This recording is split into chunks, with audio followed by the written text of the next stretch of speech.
This is the Answer Your Unique Calling podcast. This podcast provides tips, tools, and inspiring stories for creating clarity around your calling, opening your heart to infinite possibilities, and enabling you to have the greatest impact on the world.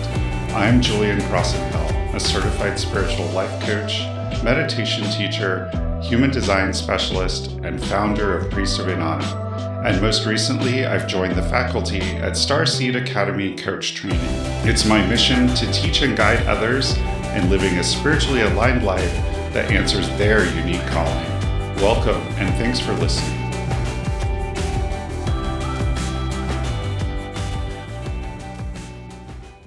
Today on Answering the Unique Calling podcast, I'm really excited to have with me Jordii Chevalier. And Jordii is a certified spiritual life coach focusing on life transitions. Her passion is helping those who are going through life-changing events such as divorce, career changes, grief, and those in the LGBTQ community. Her mission is to walk her clients through the process of rediscovering themselves and helping them to show up authentically. She does this by empowering you to speak your truth, helping you overcome blocks, fears, and limiting beliefs, as well as walking the journey with you as you discover who you are. You can follow Jordii on Instagram at Journey Through the Darkness. Hi, Jordii. Welcome. Hi, thank you for having me. Yeah, absolutely. So as you know, this is the Answering Your Unique Calling podcast. And so a lot of people, are interested in learning about your particular personal journey to answering your unique calling. So let's start with sort of talking about your unique calling. What exactly called you to be a spiritual life coach? I think life happened to me, and as I went through the journey, I realized I'm not alone in this, and a lot of people experience the same things that I did. So what led me here was living it myself and realizing that people are in pain, and it's a lot easier to walk it with someone else. Lovely. That's really beautiful and such an important point. It's interesting how people come to the work through their own life experience. So what were you doing before you were a spiritual life coach? I was in the financial industry. I was a mortgage loan processor for about 7 years. Very successful, great money, but it was a really masculine environment. So when I started healing and trying to find myself, I realized it wasn't in alignment with me. So I made my way out of that industry.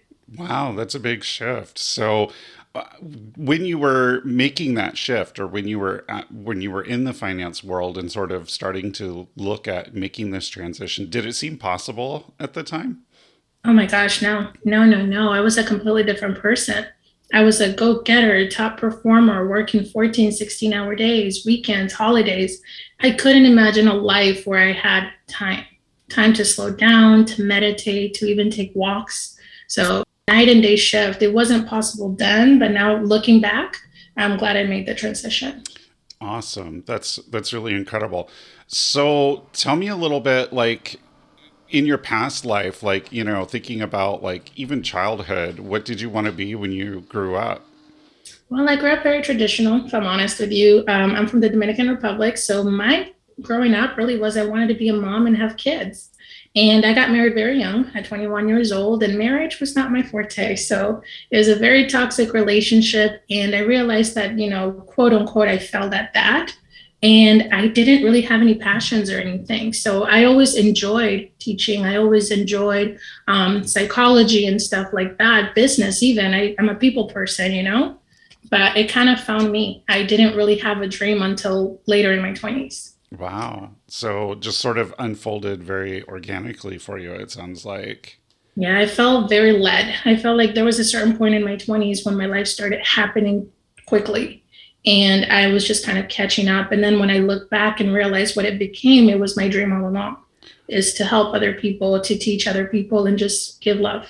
Wow. Yeah, that's really, I find when I talk to people about answering their calling, a lot of people have that experience of just sort of it unfolding and happening, and before they know it, they've stepped into it and they're doing it. But looking back, like for you, were there signs earlier Oh, always. Yeah. I mean, I went to college. I started wanting to be a Spanish teacher. Then I transitioned into psychology. I was passionate about it, but it was too emotionally draining for me. And then I ended up finishing out business. And then when you look at my career today, it encompasses all three parts. I am a teacher. I focus on the mind and the soul. And then I also brought in, the business aspect of it. So there were signs always, and all of my skills kind of align with what I do now. I just didn't think it was a possibility. You grow up wanting the 9 to 5, and you think that when you have that, you made it. And then you find yourself walking in the, like a cog in the wheel, and you're unhappy. You go to bed stressed, you wake up stressed, you're on anxiety medication. So somebody sold me a dream that wasn't mine. And I woke up one day like, how is this my life? So there were signs. I just didn't know how to read them then. Wow. Wow. Those are really powerful words. Somebody sold me a dream that wasn't mine. Because I think a lot of us feel that when we're sort of in in work and we're doing things that we don't really love to do and that don't light us up. And we definitely, I think Yeah, that might. honestly, speaking from the heart, it feels like you relive your parents' story. You want to do better than them. You want to get the job. You want to make them proud. But, until you don't know who you are and what you like, you don't really know what you want to do.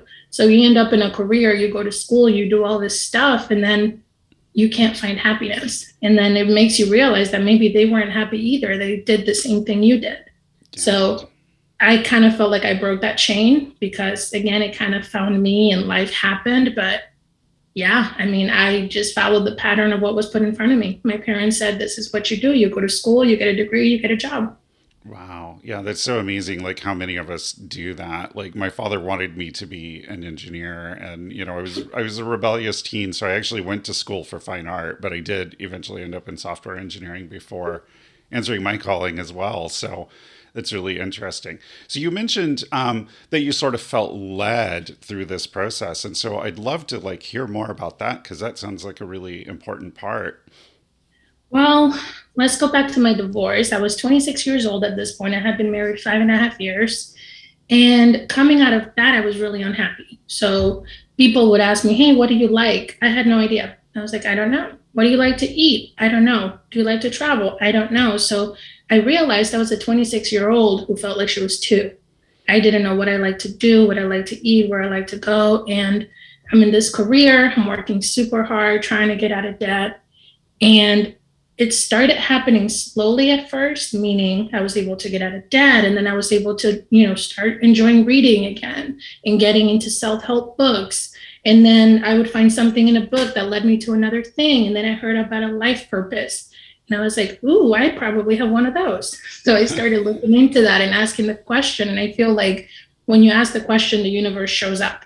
So it started with moving to Florida, hating depression, finding a spiritual teacher. And I was all kind of guided through healing. And as I was healing, I started to realize there's more to this. It's not what everybody told me before. I grew up with a completely different mindset. And then in my 20s, I felt like I was rediscovering myself. And as I was doing that, there were nudges, the life purpose. That was literally the name of the institute where I got certified.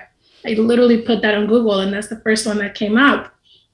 And it happened so magically. I called curious. They typically did like an essay or an interview. They offered me the thing within 5 minutes. I put it on a credit card before I could think about it. And Wow. then next thing happened, I hit probably the lowest point in my depression, but also my wake up call was when everything crumbled and the only thing that changed was me. My life was exactly the same. And walking out of there being like, wow, I get to do it over. And at this point, I'm signed up to become a life coach. I'm like, this is awesome. And then I fell in love with it. I started it and I realized that I was natural and I loved it. And I got so much. I've always wanted to save people, but it was uninvited, telling people what to do, or you should try this, you should try that. But with coaching, people wanted it. They were seeking it, they were asking me. And then I started to realize I was meant to be doing that all along. But it took my own healing, it took my own breaking, it took my own unconditioning breaking down for me to discover what was inside, because I had been conditioned for so long by my parents, society, marriage, and all of these things that hurt me along the way. But the truth is, I didn't really get to experience me until I lost everything. And then when I did, I rebuilt it from the heart, meaning what actually makes me happy? What do I enjoy? And I was glad it came from a book or a person or a conversation. And one thing led to another, and here we are. And I wouldn't take it back. My life completely changed for the better. Wow. Wow, that's an amazing story. And there's so much in there that I want to like hit on. Like that whole part about when you ask a question to the universe, it shows up. And that's just really so, I found that to be so true in my life. So Mhm. that's really amazing. Um, so you mentioned that you wanted to save people. And I think that that's really interesting because, there's this strong element of service to answering your calling or to having a spiritual calling. And so, I find that the people who really step into this work want to save people, want to help people, want to save the world, change the world, those kinds of things. So tell me a little bit more about like how you view service in your calling. Well, it's changed as I've grown. Before it was, I can save everybody. I can help everybody. If it's within my means, I will do it, but it would be to the sacrifice and the detriment of my own well-being. So I would take the food away from me to give to someone else, basically.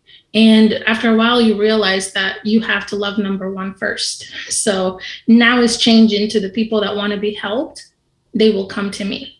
Meaning, if they see me and they know what I can do, whether it's a friend, a family member, a client, if they need help, they will ask. You can't just go through the world helping other people, giving, giving, giving, because you hit a point where you're like, I have nothing left, not even to give to yourself.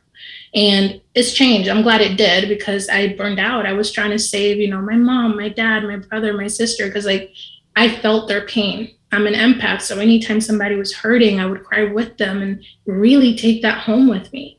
And that's not how you help. I mean, for me, helping now is I give you my heart as much as I can. I sit with you through it, but only when you want it, because you don't really change unless you want to. Yeah, yeah, definitely that whole idea of putting your own oxygen mask on first, right? So, Exactly. yeah, wow, that's really powerful. So, tell me a little bit about the work that you do. Like, I read your bio, and you in particular help people through transition. So yeah, tell me a little bit about that. Well, there's different parts to it, but it's basically stuff that I've lived and now that I've been trained to manage in a healthy way.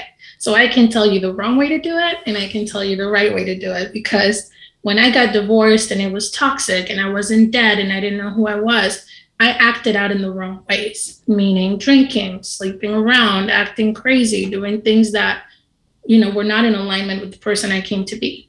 Versus now I could sit with somebody and be like, it's okay to cry. It's okay to be angry. Let's talk about your feelings. Let's really feel through something.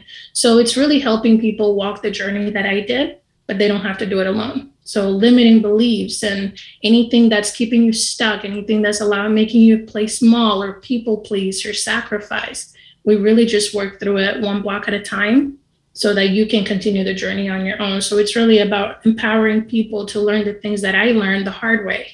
So they don't have to go through it in pain and they can learn those lessons in love and hopefully flourish in their journey. Yeah, amazing. That's wonderful. So you mentioned, we talked about this idea of not feeling that it was possible when you first started to step into this. And I think a lot of people struggle with that. They have a story that they tell themselves about what it has to look like and how much money they have to make and whether they even can make a living doing their spiritual work. And so for you, what was the point that that changed, that you started to really see or believe that it was possible to do this?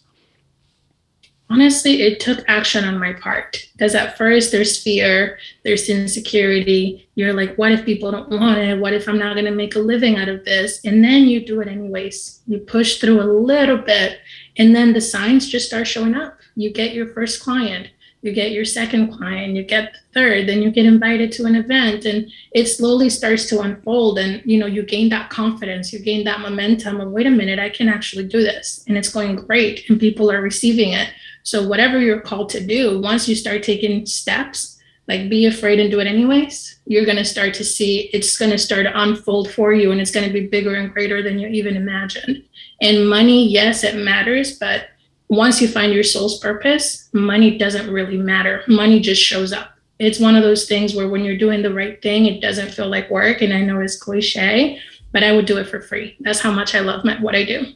Awesome. Wow, that's really amazing. And I love how much passion that you have about it because it just really comes through and it's I think that that's something that people who are answering their calling really have in common is that they just are so passionate about it the money's really like a secondary thing. It's all about the work that they're doing, the service that they're showing up for. Exactly. Yeah, that's really amazing. So, I know that, the other day I posted a post on my social media talking about people who want to change the world. As we answer our unique calling, we were like a rock in the pond, and we sort of create these ripples, and they, move out and affect other people and start to elevate the whole vibe.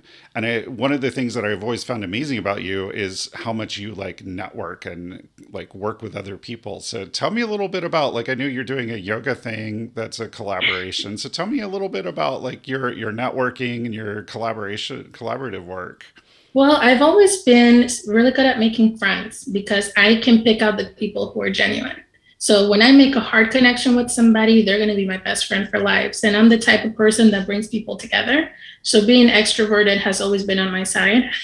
But yeah, I mean, I found that honestly, my passion is community. I need people. I don't want this for myself. I don't want to do it just for me. I feel like we should all grow together. So the more I lean into community and meeting people and networking and just allowing people to come together and have differing opinions, and even if we don't see eye to eye on things, that's when you create the most beautiful things. Even that yoga thing that I'm creating now came out of just a thought with my best friend. We're like, we already do this ourselves and we love it. Why don't we share it with other people? I bet there's other people out there looking for community, and it's grown since. I mean, it's just beautiful to see that something that feels so natural to me, which is just making friends and talking to new people and talking about what I love. That's what works for me. I don't really have to try that hard. This is just fortunately something that feels right to me, just to connect with people with no ulterior motives, not trying to sell anything, just genuine connection. Yeah, yeah. So I always tell my clients, like, part of answering your calling is, really getting into what your gifts and strengths are, and then leaning into those a lot. And it sounds like you've really mastered that around the community aspect. That's really awesome. So Yeah. I also know that you are interested in or have done some human design. So tell me a little bit about how your design influences your work or the way that you show up in your business. Well, the first time I heard about it, I realized I've been living wrong my whole life. So I'm a generator, which means I'm supposed to wait to respond. I've always been a go getter and a doer, and it never worked for me. So when I got into human design and I started reading about it and learning about it, I realized one, that I was operating the opposite way, and two, that when I operated in the way that I'm supposed to, things happen a lot easier. There's a lot less resistance, a lot less frustration, and it's fascinating to me. I even want to get certified. I love it so much because it really helps you understand all the little things that you have, including community for me. That's something that I learned recently. And when I started reading about it and leaning into that, is something that comes natural and it flows. As a generator, when I'm lit up, people feel it.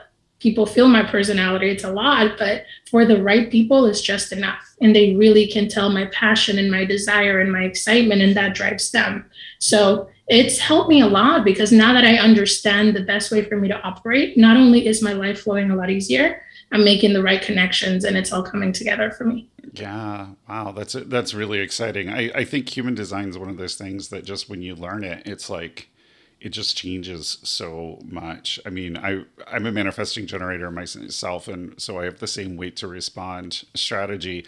And my father, we grew up. My father was an entrepreneur, and he was always go make it happen, go do it. Like it was all like about initiating and drive. And I tried to operate that way for so long in my life, and it was just so frustrating. So yeah, it's really exciting. So He yeah. sounds like my mother. She was a manifester. And imagine poor me as a generator trying to live up to her expectations was impossible. But when you figure out the right kind of you and who you are, it doesn't matter what your parents really think. It's what lights you up every day. Yeah, awesome. You mentioned being an empath and some of the struggles that you initially had being an empath, and I know that that's something I see all the time on my friends list on Facebook, other people. I've even started to see some like empath specific support groups popping up on Facebook. So if you could offer a piece of advice or some wisdom to another empath who's struggling with that, what would that be? What comes to mind is spend time by yourself. I know it sounds scary to get away, but the only way to really know how you feel and how much of it is you is to take that time away to really sit with you and see what am I really feeling. Because sometimes you pick up sadness or frustration or anger, and then you find yourself snapping or crying, and you're like, what is going on? But when you walk away, take a walk in nature, journal, whatever that looks like for you, you really connect with, wait a minute, this is what I really feel.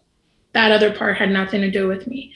And you got to protect your energy. And what that means is sometimes not letting everybody have access to it. Awesome.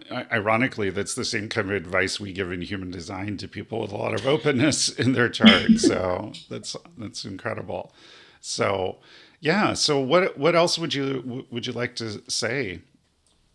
I mean, honestly, just thank you for the opportunity. I love talking about my life's work because, now that I found it, I can't imagine life any other way. And I think more people should step into the light, stop playing small, really tune into who you are or who you came to be, and just trust it. Take a little bit of action and the rest will unfold. And it's a beautiful life. It's time for all of us to start living it.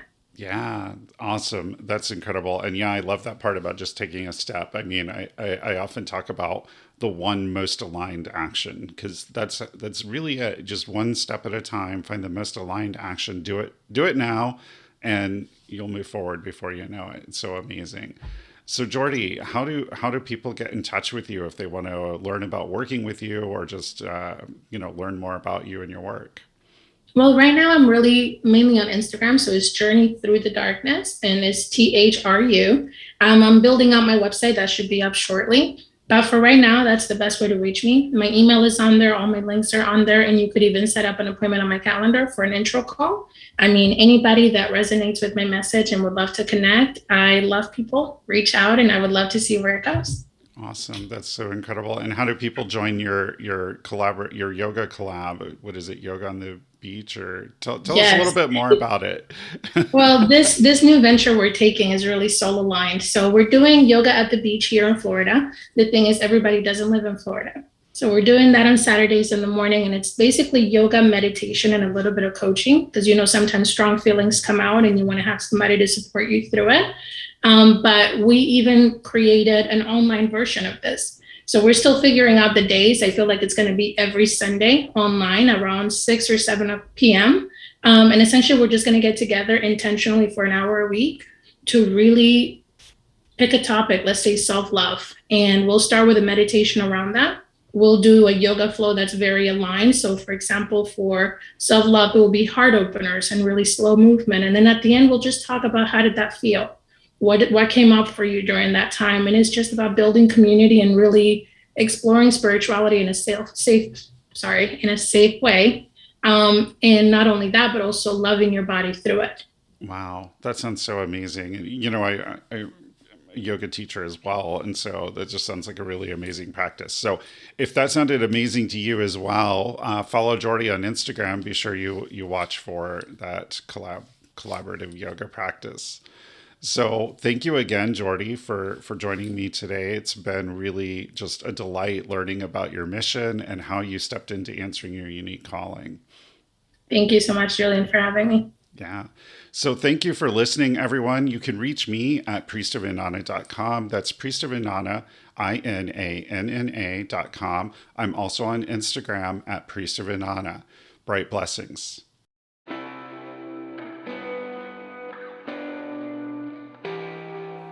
Are you a soulpreneur? You've answered your unique calling by starting a spirituality-based business.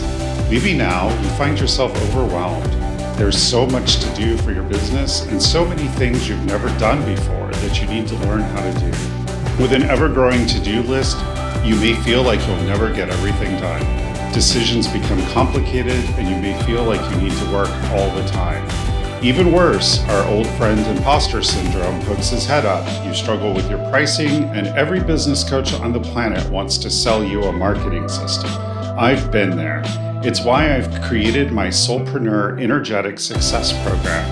This coaching program helps you use your human design, storytelling, ritual, and transformational coaching to build your soulpreneur business. Discover how to make the best decisions for you, how to find the most aligned action to take, overcome imposter syndrome, confidently charge what your services are worth, and move forward with ease and grace. Visit my website, www.priestofananda.com, to schedule a free intro call.